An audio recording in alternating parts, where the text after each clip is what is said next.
Have you ever given a thought to the pollution within? Pollution within. Have you guys ever thought how much of trash of thoughts or wasteful thoughts we accumulate every single day? If you police your thoughts, you would know that most of them are absolutely worthless and unrequired, unwanted, unavoidable. These thoughts are dangerous. They have the potential to pile up, stagnate, and stink your aura, your energies, your life. Now, how would your life be if you carried out an annual or a monthly or a daily cleanup policy within? How would your life be if you had a law for yourself, a law of cleanliness which would stop you from creating and spreading wasteful thoughts? My name is Padmini Pandit, you're watching I Have a Question, and today in our 4th episode, I want you all to pledge along with me for a healthier, happier, clean environment within. I think it's high time we do this, guys. We deserve a better life, and nobody else can help us in achieving this but ourselves. To guide us through this challenge today, I'm absolutely delighted, excited, and happy and highly honored to have with us Sister Rohini. Sister Rohini has been teaching and practicing meditation for over 20 years. Before she embarked on to this journey of enlightenment and spreading the awareness of Raj Yoga, she was a media professional. Sister Rohini. Well, thank you, Padmini. Thank you so much. Thank you so much, Sister Rohini, for agreeing to guide us through this challenge that we have taken up. It's a pleasure. I have learned immensely from her. In fact, every time I see her, every time I get an opportunity to be with her, I learn a lot from her. Alright, so Sister Rohini, my first question to you is, what does it feel like to have a pollution-free mind? It's really unfortunate that we have to ask this question, but I have never experienced it, and I'm sure most of us, unfortunately, we don't know what it feels like. Pollution-free mind, we feel we are light, we are happy, we have no hidden agenda within us, and our friendship, our relationship, our interactions, everything will feel right, everything will feel light, and we will feel not being cornered, or we will not be putting others also in corner, because it's that pollution makes us heavy. Pollution makes us unfocused. It's basically clutter in our mind. We don't have a kind of a direction for our mind. So, like when we experience lightness, easiness, gentleness, that's pollution-free mind. I suppose that would also help us in social life, that means. It will definitely help in social life, in our relationship, in our friendship. It is necessary. At our workplace, it is necessary that as much as, it's like when there is pollution or there is a waste, that means I have actually made little thing into a mountain. So when we begin to make little thing, mountains into molecule or a molecule, that means I'm remaining light, I'm remaining pollution free. I'm not going into thoughts which is really not necessary. Wasteful thoughts just takes away my energy and my power and my strength. But sister, it's, when I am in this situation, it's really difficult to know that I'm making a wasteful thought, I'm creating a wasteful thought. It's easier when, if my sister is talking to me or my best friend is talking to me, even my kids, it's easy to judge their thoughts, and you think that why are they thinking, they're overthinking, it's not a big deal, or it's not really a very useful thought. But when you are in that situation, you don't realize that you're creating a wasteful thought, it just happens, unfortunately. So how do we work on that? I think what we have to work is on our mind, taking control of our mind, taking control of our thoughts. That's how we work through our own thinking, our own heaviness, our own too many thoughts. I don't know whether we realize that per day we create approximately about 60 to 70,000 thoughts. What? 60 to 70,000 thoughts every day? That's right. That's a scientific research. That's not my research.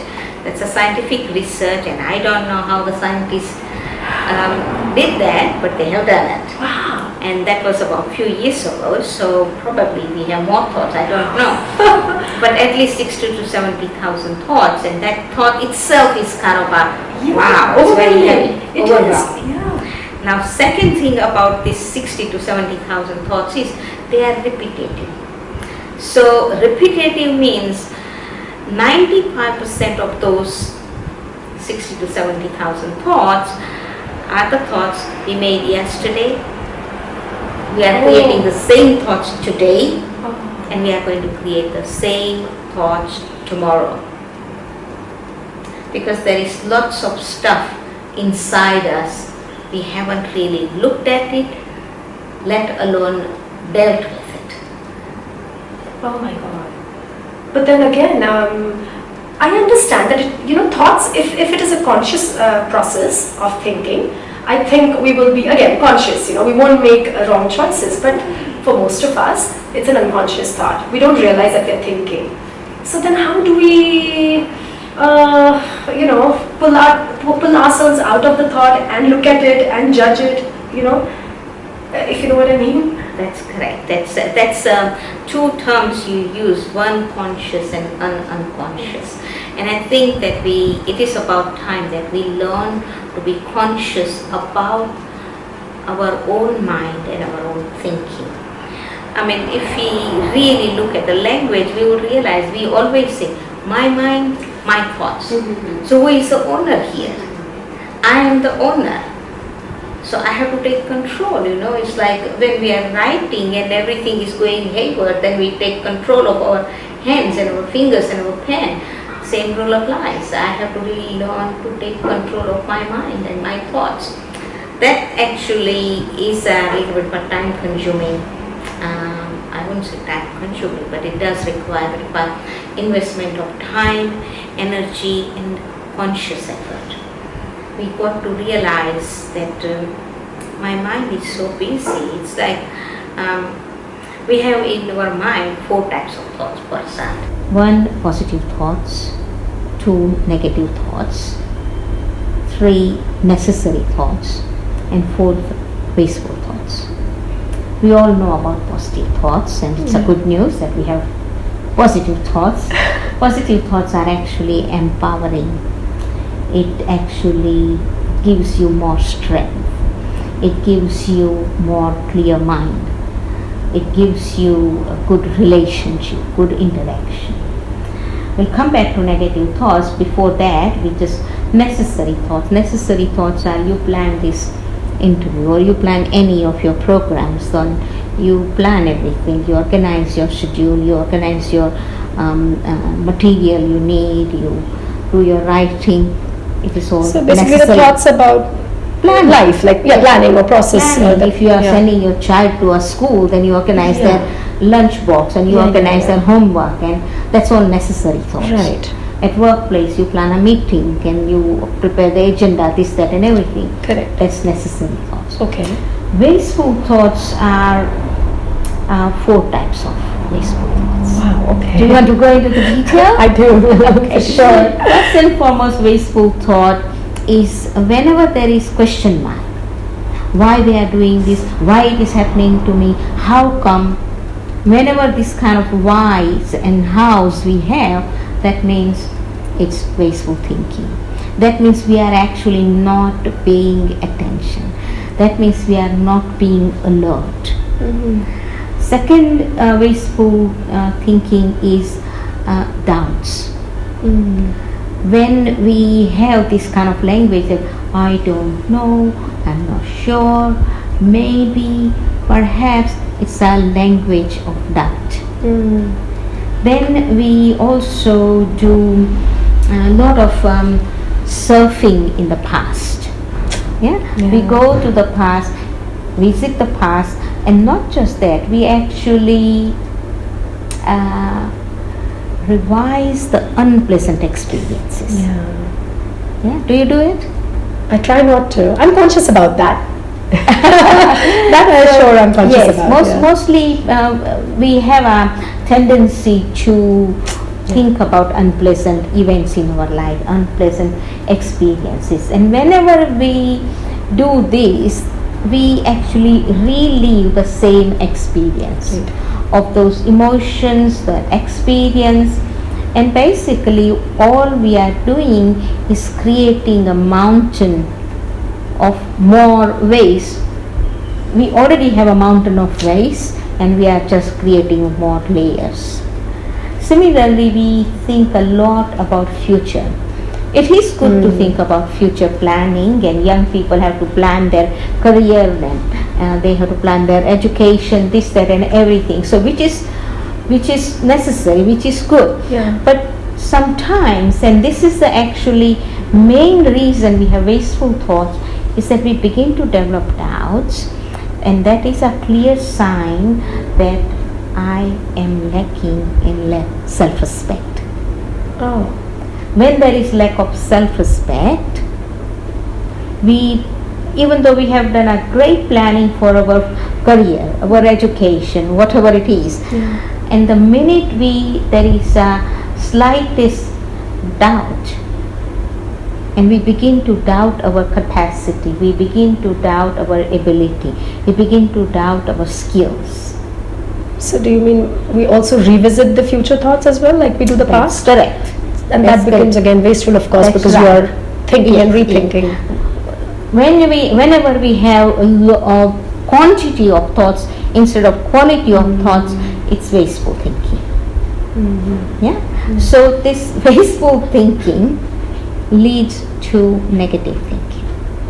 When we begin to develop boxes and labels, that's a clear sign that I have upgraded my wasteful thoughts into negative thinking. Wasteful thinking and negative thinking, they go hand in hand. They are actually very good friends. They like each other. So negative thinking means that I actually have come to the conclusion after all of my wasteful thinking that this one is like that. I never actually am going to do a good work in mathematics or in accounts because I'm not good in mathematics, for example. So when we begin to develop labels and boxes about ourselves and about others, it's a clear sign that I have actually upgraded wasteful thinking into negative thinking, and they go hand in hand together. They are friends. They like each other. And once we get into that web, it's big conscious work to get out of it. I'm not going to say it's hard. It is possible. It's not difficult, but it requires, as you said earlier, conscious and unconscious. We have to really pay attention. We have to remain alert and make a conscious effort. That's it. I don't want to go there. It takes away my strength. It takes away my energy. It actually gives us many physical illnesses also. Doctors have now come to conclusion for a while now that there are many psychosomatic issues because of negative thinking and wasteful thinking. Many illnesses are causing because of wasteful thinking and negative thinking. Again, there's a guilty confession here. Wasteful thoughts are very tempting because if I'm conscious, they're very silly, some silly thoughts, like something like, like gossips maybe, or what will he or she wear tomorrow. It's so wasteful, I know that. I don't want to talk about it, but when you're sitting and chilling with your friends or with your family, or it's very tempting. Not, if I'm going to say, no, we're not going to talk about that, that's a wasteful thought, my friends are going to say, it's so boring, go, we'll talk to someone else. So it is really tempting to get indulge in such kind of conversations, though we know it's not taking us anywhere, but it's fun. Well, then I think that we have to really make a conscious decision whether we want to have that kind of fun, or we want to have a healthy mind, happy mind. So let's put it this way. How do such wasteful thoughts, do they really affect us? Gossips, mindless wasteful talking, which I don't have any ill feelings for anyone, but I'm just gossiping. Is that going to affect me? Yes. Oh no, bad It news. will affect to us, because if I'm gossiping about someone about something, that means I'm actually in one or another way lacking in that same thing. So basically, probably I'm projecting it. So it's actually gossiping is it's actually, to use this kind of term is, but I don't know, it's a verbal diarrhea. And any kind of diarrhea is not really healthy. That's what doctor would say. So that's what it is. It takes away our power. It takes away our spiritual strength and energy. And eventually we just become look at the way we keep on doing on that's WhatsApp and on Facebook. And someone came from Australia and they were traveling in train, and he said that Rohini, people are just really kind of glued to their mobile. I agree. And what do they just, there's nothing but the gossip, and we can talk face to face. Instead people prefer to talk on WhatsApp or whatever it is, whatever social media device. So I think that we just have to really make a conscious decision that what kind of mind I want to have, what kind of group of people I want to move around, and yes, if you don't do gossip, there is nothing that's you can actually admire someone's dress. There is nothing wrong in admiring someone's dress. It's just we have to learn where is the fine line. True. Where it becomes gossip and where it becomes just appreciating and congratulating someone. Oh, this is a beautiful top you are wearing, or this is a beautiful necklace you are wearing. The reason I asked you this question is because actually the gossip has gone to another level altogether these days. Like you mentioned, because of the social media, there's Facebook, there's Twitter. Everybody has just taken the liberty to whatever there is, whatever is in their mind, they just put it out in public for people to read it, and then people react to it. It goes, it gets shared further ahead. I think it's dangerous. It feels dangerous. I don't know, because I think we are the first generation of social media, so I don't know what its repercussion would be for generations to come ahead. But I think it's dangerous. What do you have to say about that?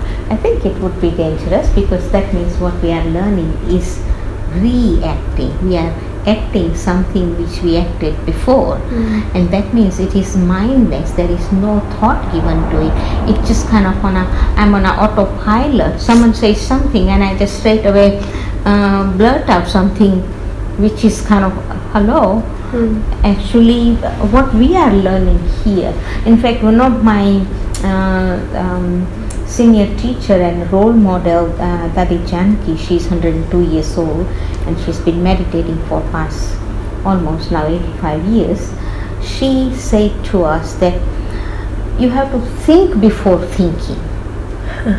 So it's not like we think before, we talk before thinking, but this is think before thinking. So it's like wasteful thinking, gossip, it is all not very healthy sign of our mind. It's not productive. It is takes away our power. We are just handing over, okay? Yeah. So as much as possible, as I said, that we have to really work out the boundary. There's nothing wrong in appreciating something, valuing something. Someone has done something and someone's birthday and you really write nice few lines. But then it begins to become, I sometimes see there is a whole story about what they eat and how they eat and how it's going a bit too far, we just have to learn. And that's what we have forgotten. We have to stop. Where is the boundary? And it affects us. Yes, it will affect. It does affect. Yeah. Sister, about anger impulse or angry thoughts, can you help us with some spiritual tools which are practical and, for people like me who are beginners on this path, something simple that we could just practice to control the anger impulse? The thing is, anger is a product of our suppressed emotions, because we become angry when our certain desires or certain expectations are not fulfilled. So we actually have to kind of observe what kind of desire and expectation I'm having. I mean, I might have some extraordinary expectation from you, and you don't know anything about it. True. And even if you know, then you will try to fulfill, but you will not fulfill exactly the way I'm thinking. Expecting, yeah. And then what happens is that we become upset and angry, because that means I'm not able to control you. I'm not able to control your behavior. So we develop anger and irritation and frustration and being upset. This is all different forms of anger. So we actually have to, and this is all generates a lot of wasteful thinking. And wasteful thinking, it's like, let me put it this way, that our mind is like a manufacturing unit. It constantly churns out lots of thoughts. It's really, even at night when we are sleeping, we have dreams. So that means our mind is busy and active. Sometimes we have pleasant dreams. Sometimes we don't have pleasant dreams, which we may call nightmares. But it's a product of our busy and active mind. So that means we are not even taking any break. And another thing is, that means mind is sourcing this raw material from somewhere, and which is not really outside, it is inside us. Mind sources its raw material of wasteful thoughts from subconscious mind. In our subconscious mind, we have it's like a storage space. We store things, so it's like a storage space, and we have stored all types of our experiences, good and bad. And as I said earlier, that we tend to go to them to revisit our unpleasant experiences. So we do that. So all our life experiences are stored in our subconscious mind. That's correct. Yes. So we remember, we don't, because it's subconscious, so maybe we have forgotten some, but it's there. It's still there. And but there are two, as I said, there are two types of, in subconscious mind, let me put it this way, in subconscious mind there are two levels, first floor and second floor kind of thing. So on one floor there are all experience which actually stems from our external identity. Then there is original level, our first floor or ground floor, there is our eternal original identity. Within that original eternal identity, there are 5 fundamental beautiful qualities we have. One is love, peace, happiness, truth and purity, which we don't tend to use. In fact, we don't use it, period. We don't use it. We hardly tell ourselves that I'm a peaceful person, I'm a peaceful being. And that is the source to deal with anger. Because no one actually likes to be angry. No one likes to have wasteful thoughts. In fact, no one likes to lose their power, lose their strength, lose their capacity, period. People like to be powerful. Correct. People like to be pleasant.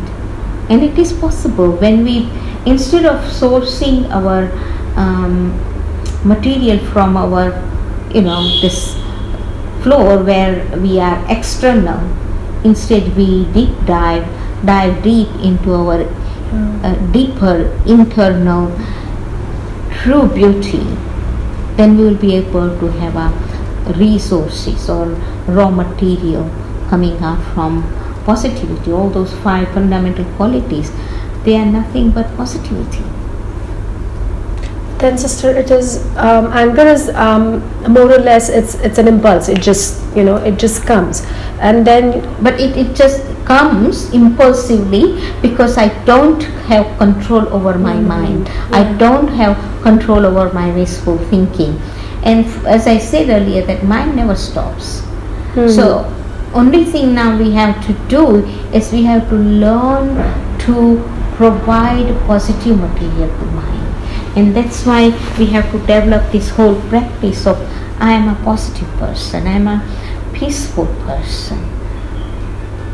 Once I begin to develop this whole conscious thoughts, and that's where meditation does come in. Meditation is an opportunity where we sit down, and first step in meditation is to learn to observe our mind, what's going on in my mind, and identify all these 4 types of thoughts. And then I have to analyze and realize that I actually am not really interested in having wasteful thoughts. I'm going to invest my time and energy in creating some positive, peaceful thoughts. And exploring what is peace, definition of peace, what is the definition of positivity for me. And then we are actually leading our mind, guiding our mind to have positive thoughts. Sorry, you were also saying something? Yeah, but I mean, I think meditation part answers a lot of it. I was asking you that A, anger is an impulse. B, unfortunately, we're not even conscious about our conscious mind. Now we are talking about reaching the subconscious mind, which is difficult. And in the subconscious mind, we have to reach level 2, which has the 5 fundamental elements that we are born with, or that basically is our identity. How do we, when we're talking about an impulse, is it possible to really reach there by meditation? Yes. I suppose meditation is the answer. Yeah, but there is the way we have subconscious mind, conscious mind, and there is one third power, I would call it. Third power each of us have is called power to discern. We do have discerning power inside us, and sometimes we call it as our intuition or our inner voice. And if we really pay attention, many times we do hear that don't get angry, just let it go. Yes, we do hear that. Only thing is we don't pay attention to it. True. We don't allow that voice, that sound to become a little bit louder, a little bit powerful. And it is not louder and it's not powerful because we ignore it. More we begin to become alert about it, and we begin to let that inner voice prevail over the mind, then we will reduce our wasteful thinking. Then we will consider going back to our original beauty. So it is possible. So it's a simultaneous process. One, we have to learn to listen to our inner voice more. Second, we have to empower that power to discern more by reasoning that, hey, is this useful to me? Is this beneficial to me? If it is not, I don't want to go there. And that's where third thing comes in, is that revising with myself who really I am. I am peaceful being, I am calm person, I am cool person, I am positive person.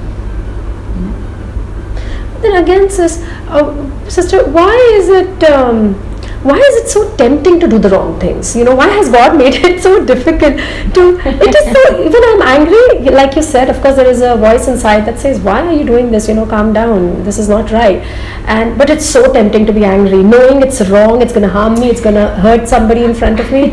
And it's just that we have just taken it for granted that anger brings result, and I don't think anger brings result. Anger actually brings nothing but unhappiness, and anger is actually a product of discontentment, and it actually affects our relationship, it affects our own personality, it affects our interaction. So in today's world, it is kind of a norm and accepted that anger is okay. Anger is actually not okay. Anger is not natural to us. Peace is natural to us. Calmness is natural to us. Coolness is natural to us. Anger is not? No. Anger is not. Anger is a sign of really dissatisfaction. My desires are not fulfilled, my expectations are not fulfilled. Not to accept just because I am saying, just really we have to reasonably think that is really anger helping me? Becoming upset helps me? Every time I become angry, I am actually giving away my power to whoever I am angry with. And usually we are actually less angry with people than angry with our own self, because something didn't go right. Yeah. So we have to really boost our self-respect also, but not with this external things, but from internal things, with spirituality, with spiritual understanding. I think everything again boils down to meditation, because that is kind of self time that we get to think about our thoughts, like you said, your guru. Yes. Yeah, and also it gives us time to respect and love ourselves. Yes. Yeah, so I think reflect on our beauty, and we don't really actually believe or accept that we have these 5 fundamental qualities within us. And if you really think about, reflect on it, do a little bit of a self-introspection, we would realize that these 5 fundamental qualities, if we plant it like a tree, then it can generate a beautiful tree of different powerful virtues, powerful qualities of our own, But we have to realize ourselves. Someone telling us is not going to make any difference. so again, spirituality doesn't mean you're going to be in a corner sitting alone. I think it will also help everyone socially and in their work life, everywhere. I mean, people can have a better life and a better control on themselves and a successful life if they are spiritual and meditating and they know themselves and they have a better control on themselves. True spirituality is open-minded. True spirituality is accepting my own follies, my own mistakes, and whenever I accept my own follies and mistakes, I am really prepared to accept someone else's mistakes also, and that's spirituality. Because in today's world it's very easy to point finger that and blame someone, but it doesn't help, because 3 fingers, this is actually a Indian way of doing things, but 3 fingers are pointed towards me, so that means I'm actually pointing finger to myself. And that's why I think we have to really think twice. All right, sis. Another difficult relationship is at work, the relationship we have with our managers or bosses or leaders. Any spiritual tools to achieve a harmonious? It's good to be reasonable. Few things I use for myself is that something happens, then I really I have learned to, as much as possible, keep my mouth shut, because you clap with 2 hands. And I'm working in a workplace, someone has to be the boss and someone has to be junior. In this situation, you are the boss, I'm junior, and you have become boss. There has to be some reason because you are being boss. And sometimes you will feel that, she's just so 20 years younger to me, how dare she's telling me, but then I have to let go of that, because that is my ego speaking. So being reasonable is being respectful to myself and others. That's the only way we can work in the workplace, accepting the reality that they are doing what they have to do, and we probably sometimes not listen, including firing us. So also basically detaching ourselves. Detachment is a big word, but allowing ourselves a little bit of a space by accepting various other nuances of people's life. As a boss, we don't know what has happened before they came and talked to us the way they talked with us. Something might have happened at home, something might have happened with their own superior. We don't know. remaining open-minded and not to be ready to all the time give an answer back. Sometimes it is very difficult to keep silence, but still we have to learn to keep our mouth shut. And when we find, it's not that suppressing ourselves, we do need to, if we haven't liked something or if we haven't understood something, then we have to wait for an opportunity, an appropriate time to go and approach the boss, and then, okay, I didn't understand this, can you clarify, can you explain this to me? And in today's world, everyone has certain time limit, and you have to finish everything and the goals and everything, and it does take a bit of lot of patience and a lot of tolerance. And I use a lot of patience and tolerance in my workplace here. Right, Sister, my last question to you would be about kids. These days kids are very well aware about the pollution and how it is affecting the environment outside, because they have been introduced to this very early in 4 years, 5 years, they already know. But what is the right time to introduce and to let them know how there can be pollution within as well? And if you could suggest any tools for them, for the parents rather, to practice, so that I think if we start early, we are finding it difficult today because we didn't start early. But if they start at a tender age, then probably 20 years down the line they'll be more sorted. I think first of all, we are never taught about our mind and thoughts in a school. That's why we are not aware of it. But nowadays lots of schools are actually taking opening up to yoga, teaching children meditation and things like that. And I think that probably 3 years is an ideal time, because until then children are really children. 3 years onwards you can mold children. So, but first parents have to put it into practice. Children then will learn from the parents. Children always like to copy, especially parents.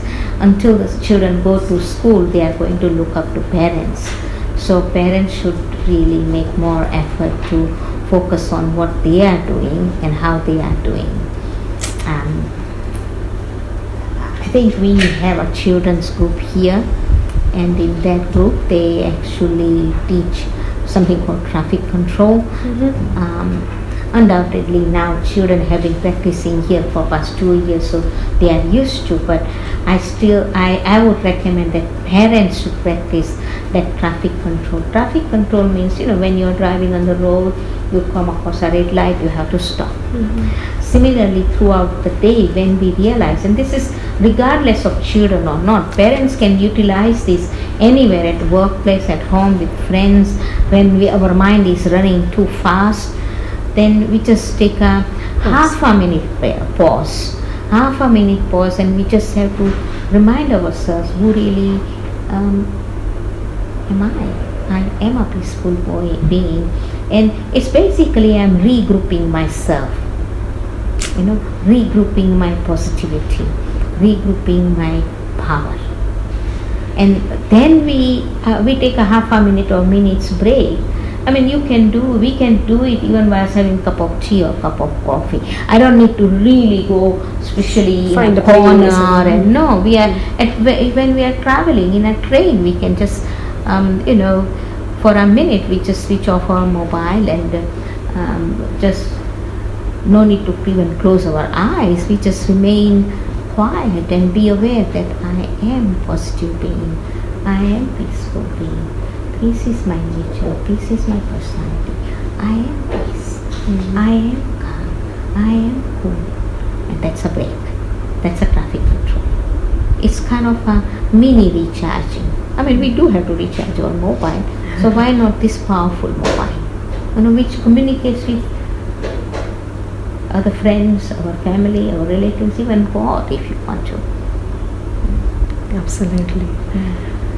Well, I have, this is one of the first things I had learned from Sister Rohini, and I have been practicing traffic control. I can tell you guys, it's extremely effective. So I can vouch for that. do try traffic control at home. Thank you so much, Sister Rohini. Thank you so much for. It was a pleasure. It was an amazing session. I hope you give us time again, because this isn't enough. I still have a lot of questions, and our viewers have a lot of questions for you. So I really hope you come back on our I Have a Question series and guide us through this challenge. I look forward to it. Thank you. Thank you so much. See you again. Bye-bye.